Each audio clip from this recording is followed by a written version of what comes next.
I have said exactly what Michael said, sitting here about 15 times over the last year. I've repeatedly called LeBron James the fake MJ, Prince James. But finally, it came from the real king's mouth, from Michael's mouth.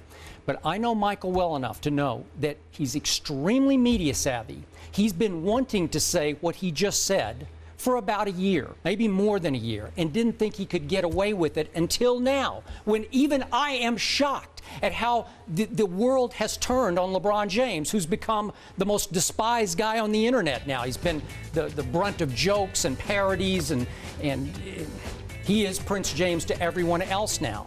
So Michael finally knew he would have the public on his side when he made this statement. Yet he said it as Michael, the ex-player, not as the owner/GM, because I do think somewhere as we're speaking, some of his Charlotte Bobcats are groaning that he made these statements publicly against a division rival, and they do have to play him 4 times next year, and good luck with that. Well, 2 things to me, Skip. One, the key was that he said it's a different time.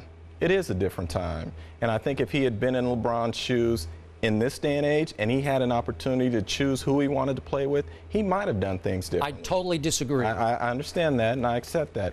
The other thing here is, you say LeBron is the most despised man in the NBA now, right? I will argue with you that regardless of how you feel about him, you will watch him. And everyone else will watch the Miami Heat, and the ratings will soar, because the one thing sporting fans love is a dominant team. And this team, I believe, is going to roll through the league next year. I believe it will be an interesting finals, and as I said to Sean earlier, I think it'll come down to Andrew Bynum and how healthy he is, because he's the wild card, or he's the X factor to me. But from that standpoint, I think the NBA got just what it wanted. It got a rock star team, just like when Jordan and the Bulls were touring and winning 72. And everybody and the crowds and the hotels and everywhere else were unbelievable. It's going to happen again. How come it wasn't the same when, I know it was the end of their career, but when Gary Payton and Karl Malone decided to join the Lakers? They tried to do something, they tried to do a similar type thing. And even the Ray Allen, KG, and Paul Pierce, no one said nothing about that. You know, it wasn't they were trying to like build their team to just buy a championship. They weren't regarded as the top 2 or 3 players in the game. That's the difference here. You took 2 of the top 3 and 3 of the top 10, and they combined forces. And the timing of it. And I think people looked at Payton and Malone and said, you wanted to almost see them win it. And same you could even say for the guys in Boston. And everybody knew they've been playing. Payton and Malone were on their last legs. Right. But let me ask you this. You said that you know, he's not the next MJ.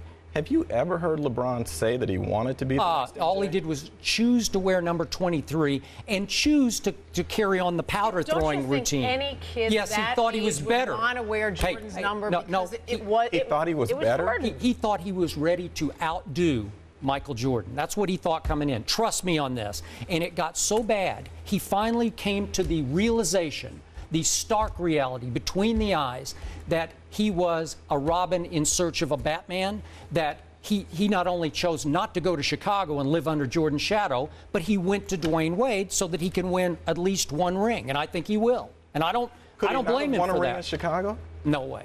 He would have gone right back into the same Cleveland syndrome, where everybody would look to him to do it all. I promise that everybody that's bashing him would want LeBron on their team. I can guarantee you that. Yeah, I would agree with that. But don't you think everybody's disappointed in the fact that he said, I can't do it as the man in Cleveland? Did he say, I can't do it, or did he say, I don't want to do it? There's a major difference there, Skip. Well, Michael said, I'm going to stay in Chicago. Exactly. It's how you want to perceive it.